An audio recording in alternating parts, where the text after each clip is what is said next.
So this is the chapter number 3rd, and this is known as LPG, liberalization, privatization, and globalization.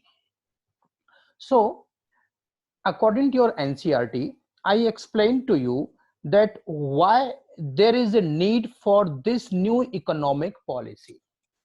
I explained to line, and we know that each and every student can't memorize line to line, and it should not be also. So I have made some basic idea in a flowchart manner, so you can write in your own language why we need LPG policy, or this is also termed as new economic policy.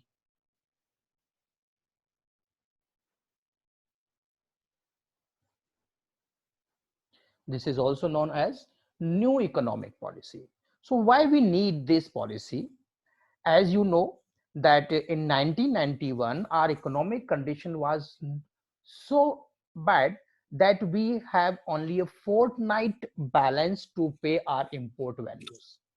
So the first is to control fiscal deficit. The first is to control fiscal deficit. That means government के जो expenditures थे and their expenditures are greater than its revenue, so there was a fiscal deficit. So to control fiscal deficit we need this economic policy. Adverse balance of payment, there was also a problem of adverse balance of payment. Adverse balance of payment refers to when export are less than import. As a result, our balance of trade was unfavorable, or you can say negative. So what at that time we were importing petrol and gold and other equipment, war equipment related also.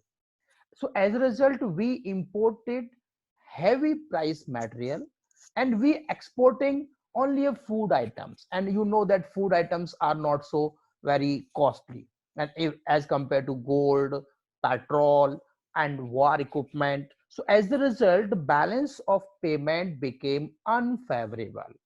As a result, our economy's condition became more and more deteriorated. Gulf crisis, there was also gulf crisis, वहां पर उस समय में युद्ध हुआ था खाड़ी देशों के अंदर, आपने पढ़ा होगा हिस्ट्री में।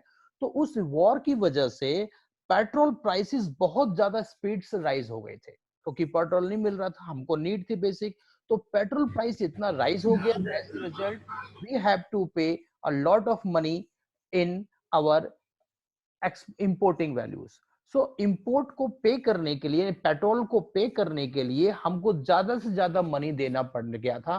सो that was also a gulf crisis, was also a reason for this introducing new economic policy. Fall in foreign exchange reserves, हमारी कंट्री में जो रिजर्व्स थे, फॉरेन करेंसी के रिजर्व्स यानी विदेशी जो पैसा होता है, भंडार होता है, वो दिन पे दिन कम होता गया था। आपको मैंने बताया था एनसीईआरटी में कि we were left only a fortnight reserve, तो 15 दिन का हमारे पास रिजर्व रह गया था कि हम उसको पे कर पाएंगे। So that was fall in foreign exchange reserves, ये आपको मेंशन करना है। Increase in prices, naturally we were already day by day having deficit financing. हम लोग क्या कर रहे थे? डेफिसिट फाइनेंसिंग कर रहे थे। दैट मींस हमारे जो प्राइसेस थे वो राइज हो रहे थे, एज रिजल्ट इन्फ्लेशन राइज हो रहा था। सो इन्फ्लेशन की वजह से भी एक कारण ये बन गया कि हमारे जो एलपीजी थी वो हमें इंट्रोड्यूस करनी पड़ी। पुअर परफॉर्मेंस पब्लिक सेक्टर, हमारे पास उस समय जितने भी गवर्नमेंट एंटरप्राइजेस हुआ करते थे, दे वर नॉट सो प्रॉफिटेबल। वो जितने भी एंटरप्राइजेस थे सब के सब लॉस में जा रहे थे। यानी आप एक तो इंडस्ट्री चला रहे हो, ऊपर से आप प्रोडक्शन आपका लॉस में जा रहा है। तो दैट्स व्हाई आप इकोनॉमी के जो रिसोर्सेज हैं वो और कम हो रहे थे। So that's we all need to implement a new economic policy, because prior to 1991 we were importing less and exporting more. As a result, we exports importing with goods were heavy price goods as a result और जो balance of trade था वो unfavourable हुआ था। तो ये हमारे कुछ 5-6 पॉइंट हैं जो आपको अपनी खुद के सेंटेंसेस में स्ट्रक्चर करके आपको एक्सप्लेन करने होंगे। जो मैं आपको मेन नोट्स दूंगा उसमें इनका एक्सप्लेनेशन आपको मिल जाएगा। एनसीईआरटी मैंने पढ़ाई है, एनसीईआरटी में तो ये डिटेल में अंदर अंदर लाइनों में लिखा हुआ है, बट आपको सेंटेंस स्ट्रक्चर करके प्रॉपरली लिखना पड़ेगा। सो एंड नाउ अब हमने न्यू इकोनॉमिक पॉलिसी इंट्रोड्यूस की, तो उसके ऑब्जेक्टिव हमने क्या रखे? These are the objectives of new economic policy. आपको मैंने बताया था कि doctor Manmohan Singh was the finance minister at that time and PV Narasimha Rao was the prime minister. So PV Narasimha Rao was known as the father of new economic policy. So what were the objectives for implementing new economic policy at that time? So what were the objectives? So first objective was to reduce fiscal deficit. तो जो अभी हमारी problem आप देख रहे थे left hand side में आपके स्क्रीन में, तो उन प्रॉब्लम को ठीक करने में हमारा एक कारण था कि फिस्कल डेफिसिट को हमें कम करना था। तो जो गवर्नमेंट के एक्सपेंडिचर्स हैं वो कम हो, उसके इनकम को राइज कराना था। Second, to make economic competitive, और हमें क्या करना था? इकोनॉमी को कॉम्पिटिटिव वे में बनाना है कि हमारी इकोनॉमी क्या थी पहले? हमारी इकोनॉमी अधिकतर थी सोशलिज्म बेस्ड, तो अब उसमें क्या था? प्राइवेट को भी इंट्रोड्यूस करना था, तो हमारी इकोनॉमी गवर्नमेंट और प्राइवेट के बीच में आपस में एक कंपटीशन बन पाएगा। So that's why competitive economy को बनाना था। सो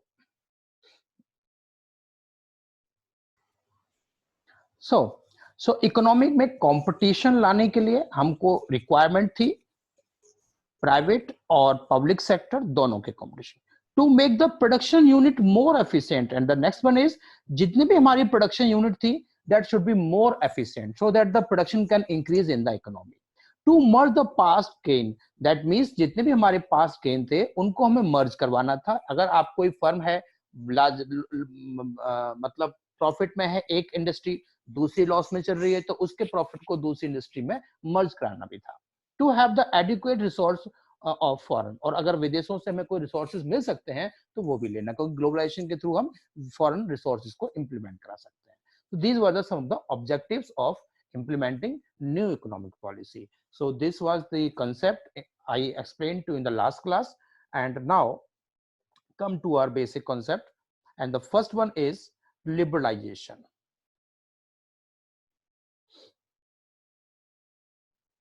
So look, what is liberalization and how it can be achieved and what was its main objectives. So I hope you will understand this topic if you listen carefully in my class.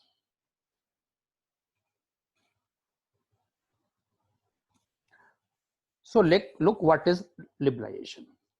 As pointed out the beginning, rules and laws which were aimed at regulating the economic activities, measure hindrances in growth and development, were liberalization was introduced to put an end to these restrictions. Because पहले हमें किसी भी industry को अपनी country में चलाने के लिए, ग्रोथ करने के लिए बहुत सारे रूल्स एंड रेगुलेशंस होते थे, तो उन रेस्ट्रिक्शंस को दूर करने के लिए लिबरलाइजेशन इंप्लीमेंट किया गया था।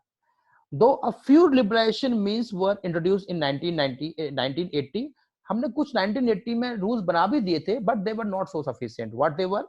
In areas of industrial licensing, export import policy, technology upgradation and fiscal policy and foreign investment, इन एरियो में हमने इम्प्लीमेंटेशन शुरू किया था, रिफॉर्म शुरू कर दिए थे। And in 1991 more comprehensive, but 1991 में हमने इनको पहले से भी ज्यादा कॉम्प्रहेंसिव वे में इंट्रोड्यूस करना शुरू किया। So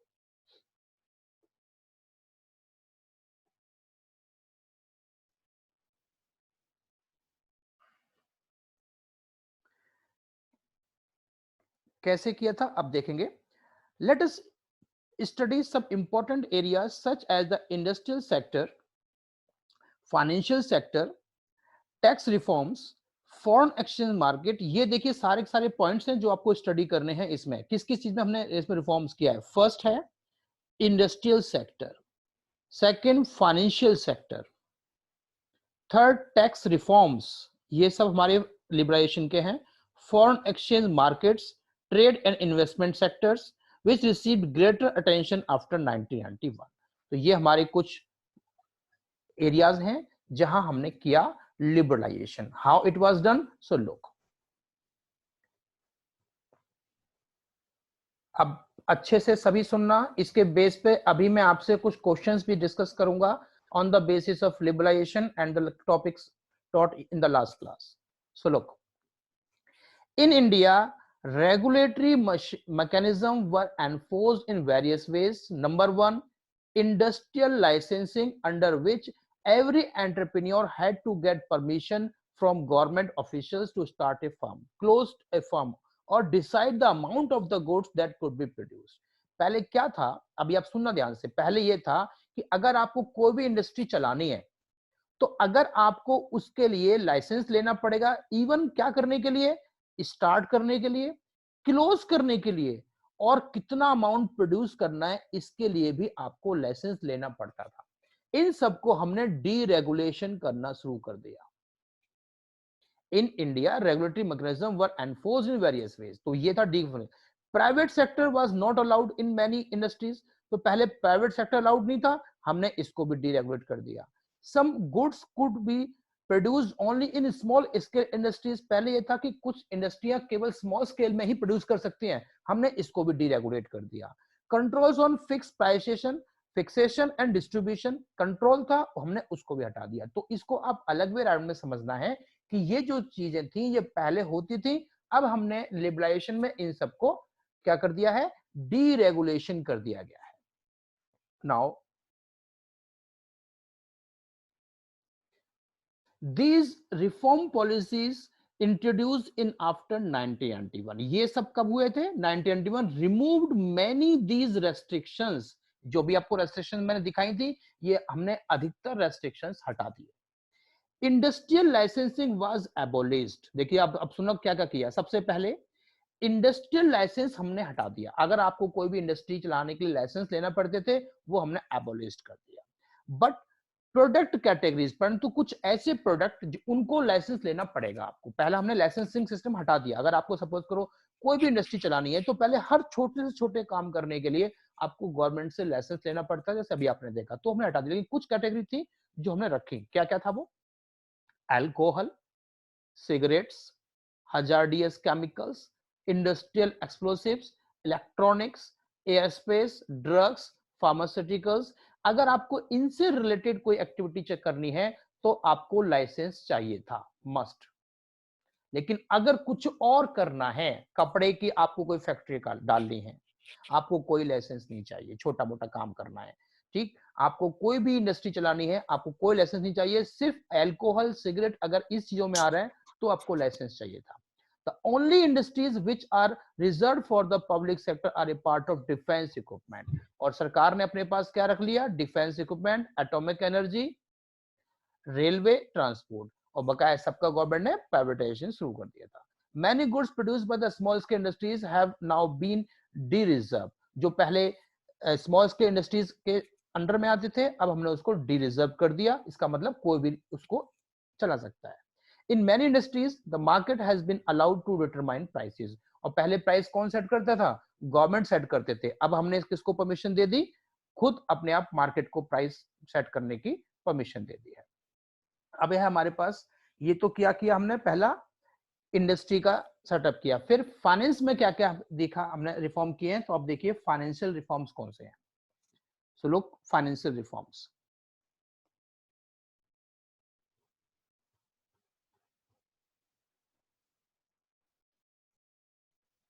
financial sector includes financial institutions such as commercial banks, जो आपने पहले पढ़ा है,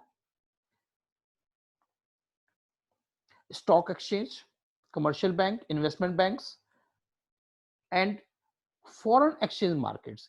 These financial sectors in India regulated by RBI.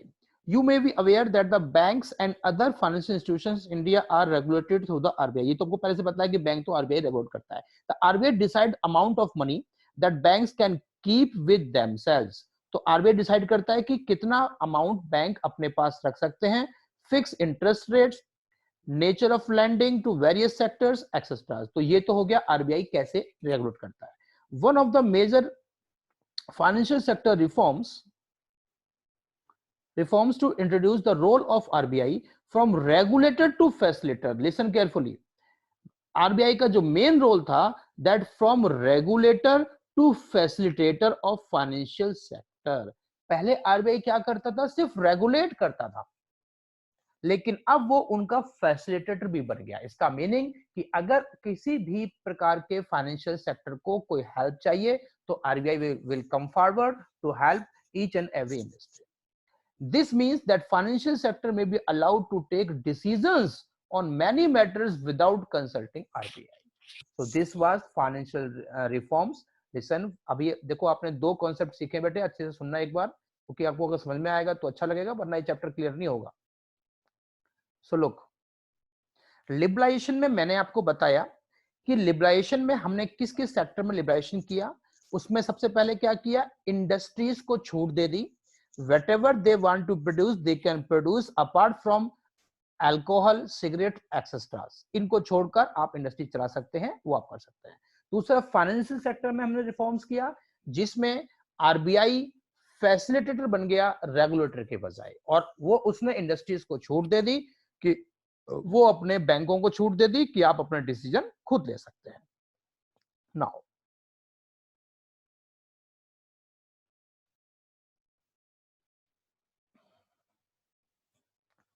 the reform policies led to the establishment of private sector banks। इससे क्या बेनिफिट हुआ, प्राइवेट सेक्टर के bank market में खुलने लगे, Indian as well as foreign. अब वो बैंक इंडियन भी हो सकते थे और फॉरेन भी हुए थे। Foreign investment limit to banks was raised to 50%, और हमने क्या किया, फॉरेन इन्वेस्टमेंट बैंकों में 50% तक बढ़ा दिया। Those banks which fulfill certain conditions have been given freedom to set up new branches without approval of the RBI। तो जो भी बैंक, आप समझ गए सेंटेंस को, जो भी बैंक पूरी कंडीशन गाइडलाइंस को तैयार मान लेगा तो वो अपनी नई ब्रांच खोल सकता है बिना आरबीआई के परमिशन के। अब देखो कितनी बड़ी बात कर दी थी आरबीआई ने, कि आरबीआई ने बिना परमिशन के आप ब्रांचेस ओपन कर सकते हो। Although banks have been given permission to generate resources from India and abroad, certain managerial aspects have been retained with RBI and safeguard the interest of account holders and the nation. So foreign institutional investors such as merchant bankers, mutual funds, pension funds are now allowed to invest in India financial markets। तो ये हमने एक resource किया था finance के अंदर benefit देने के लिए। नाउ टैक्स रिफॉर्म्स, अब टैक्स में क्या किया तो वो भी आप देखिए। टैक्स रिफॉर्म्स में tax reforms were concerned with the reforms in the government taxation and public expenditure policy, which are collectively known as fiscal policy। तो tax reforms का meaning क्या है, fiscal policy। There are two types of taxes, you know, direct taxes and indirect taxes। indirect taxes में हमारे पास आता था corporation tax। तो हमने क्या किया, टैक्स एवेशन रोका, चोरी ना हो टैक्स की, और 1991 में हमने बिजनेसमैन को टैक्स पे करने के लिए फुल लिबर्टी दे दी है। तो इसके बाद टैक्सेशन रिफॉर्म्स हो गया। देन है हमारे पास एक छोटा सा इसमें और एक कॉन्सेप्ट था, establishment of common natural market for goods and comfort. Another component of reforms in this area simplification. तो पहले क्या था, लोगों को टैक्स भरने में बड़ी दिक्कत होती थी, तो टैक्स के लिए हमने सिंपल फॉर्म्स बनाए और वो उसमें सिंप्लीफिकेशन लाई। In order to encourage better compliance on the part of tax payers, many producers have been simplified and rates also substantially lowered. तो दो काम किए आप याद रखना, टैक्स रिफॉर्म में क्या किया, पहला टैक्स का हमने सिंप्लीफिकेशन कर दिया, सेकेंड हमने टैक्स का जो रेट थे वो लो कर दिए ताकि कम टैक्स पे करने पड़े। Recently parliament pass a law GST, अभी आपने देखा जीएसटी भी हमने पास कर दिया है, to simplify the introduce a unified indirect tax system India.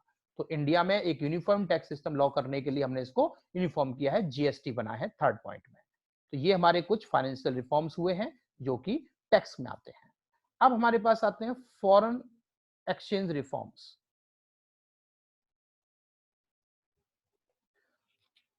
So the first important reform in external sector was made in foreign exchange market in 1991 as immediate measures to resolve the balance of payments crisis, the rupee was devalued. अब देखना, सुनना बेटे ढंग से, अच्छे से मेरी important बात को, कि हमने 1991 में अपनी करेंसी को डिवैल्यूएट किया था।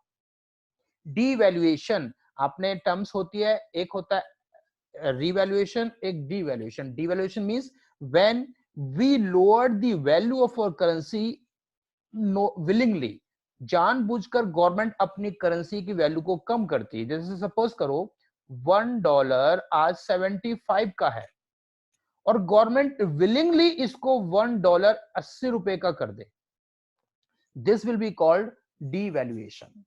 तो गवर्नमेंट ने उस समय डिवैल्यूएशन किया था 1991 में। हमने अप्रोक्सीमेटली 13% से 18% तक हमने अपनी करेंसी को डिवैल्यूएट किया था।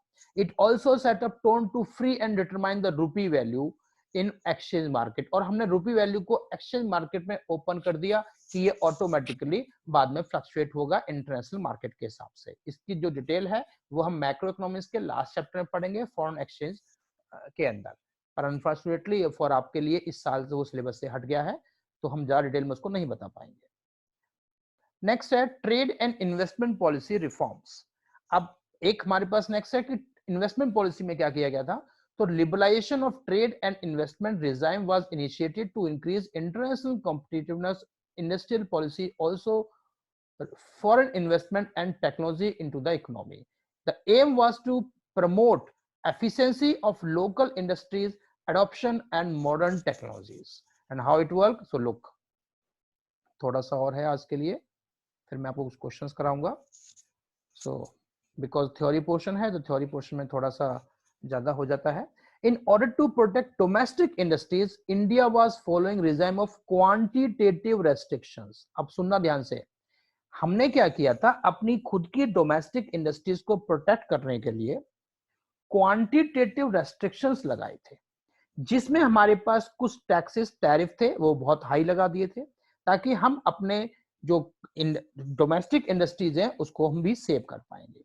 This policy reduced efficiency and competitive. पहले क्या था कि इससे हमारे जो कॉम्पिटिटिवनेस था वो कम हो गया था। तो ग्रोथ एंड मैन्युफैक्चरिंग सेक्टर में इसका जो था ग्रोथ था वो स्लो हो गया। And trade policy reforms aimed, अब इससे क्या हमें जो रिफॉर्म क्या किया हमने, dismantling quantitative restrictions on import and exports. अब देखिए सबसे पहले गवर्नमेंट ने क्या किया कि 1991 से पहले तो हम लोग क्वांटिटी पे लगाते थे कि रेस्ट्रिक्शन लगा दिया कि कोई भी पर्सन या इससे ज्यादा इंपोर्ट एक्सपोर्ट नहीं करेगा। तो गवर्नमेंट ने क्या किया, वो रेस्ट्रिक्शन हटा दी कि आप जितना चाहे विदेशों को एक्सपोर्ट कर दो, जितना चाहे विदेशों से इंपोर्ट कर लो। रिडक्शन ऑफ टैरिफ रेट, और गवर्नमेंट ने जो टैरिफ रेट थे यानी बाहर की जो इंपोर्ट ड्यूटी वगैरह होती थी उसमें कमी कर दी। Removal of licensing protection for imports, और अगर आपको इंपोर्ट करना है तो लाइसेंस नहीं लेना पड़ेगा, उसके लिए वो रिमूवल कर दिया। Import licensing were एबोलिश्ड accept in case of hazardous and environmental sensitive industries. और अगर आपको कुछ भी इंपोर्ट करना है, अब सुनना ध्यान से, मैं बहुत इंपॉर्टेंट बताने जा रहा हूं आज यहाँ पर, इंपोर्ट करना है तो उसके लिए नो लाइसेंस। इसी नो लाइसेंस 1991 में जो हमारी पॉलिसी आई थी नो लाइसेंस वाली, तो फिर उससे क्या हुआ कि हमारे प्रोड्यूसर्स को जो चीज इंडिया में कॉस्टली मिलती थी, अब सपोज करो आप अपने यहां पर एक टीवी बना रहे हैं इंडिया में, इंडिया का टीवी, भाई आप तो प्रोड्यूसर हैं, अब आप इंडिया में उसको प्रोड्यूस कर रहे हैं तो आपको वो कॉस्टली पड़ रहा है। और सेम वैसा ही टीवी आप चाइना से प्रोड्यूस करवा लें, चाइना से, वो आपको चीप पड़ रहा है, तो आप क्या करना चाहोगे भाई, क्या करना चाहेंगे आप बताइए, आप प्रोड्यूसर हैं, है सब चलेगा यहां पर,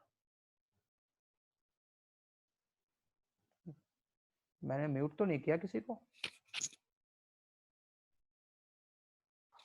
एनीवे सर चाइना से इंपोर्ट करवा लेंगे। अब चाइना से इंपोर्ट करा लेंगे, यही होता आया है 1991 से लेकर अब 2020 तक, जिसके कारण आप देख रहे हो कि अब हम अपनी कंट्री में जो गुड्स बना रहे थे वो धीरे धीरे धीरे धीरे जब लाइसेंसिंग की छूट मिल गई तो हमने चाइना से, क्योंकि हमको तो चीप चाहिए था, हमारे लोगों को सस्ता चाहिए, हमको ये इससे मतलब नहीं है कि हमारी कंट्री में क्या था, तो बस लाइसेंसिंग पॉलिसी हमने खत्म की, बाहर से इंपोर्ट करने की छूट दे दी, तो लोगों ने छोटी से छोटी चीज भी बाहर से मंगा ली।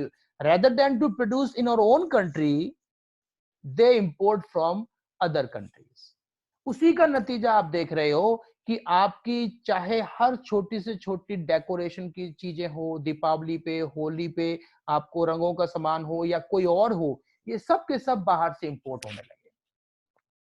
क्यों? उसका रीजन यही था कि इंपोर्टिंग लाइसेंसिंग पॉलिसी हमने एबोलिश कर दी थी।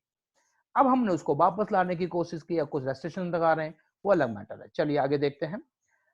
एक्सपोर्ट ड्यूटीज रिमूव, अब एक्सपोर्ट ड्यूटी है वो भी रिमूव कर दी, remove to increase the competitive position of Indian goods in international market. ऐसा नहीं कि हमने इंपोर्ट पे छूट दी, हमने एक्सपोर्ट पे छूट दे दी, आप बाहर सामान भेज लो, जितना चाहे बाहर भेजो, पर प्रॉब्लम वही है कि हमारे यहाँ के प्रोड्यूसर्स उतने ज्यादा अच्छी क्वालिटी के गुड्स नहीं बना पाए, जो हमारा माल बाहर ज्यादा जा पाता रेदर देन चाइना के। तो हमने इंपोर्ट ज्यादा किया, एक्सपोर्ट कम किया। That's it. So this is the concept of liberalization. So my today's topic is about liberalization.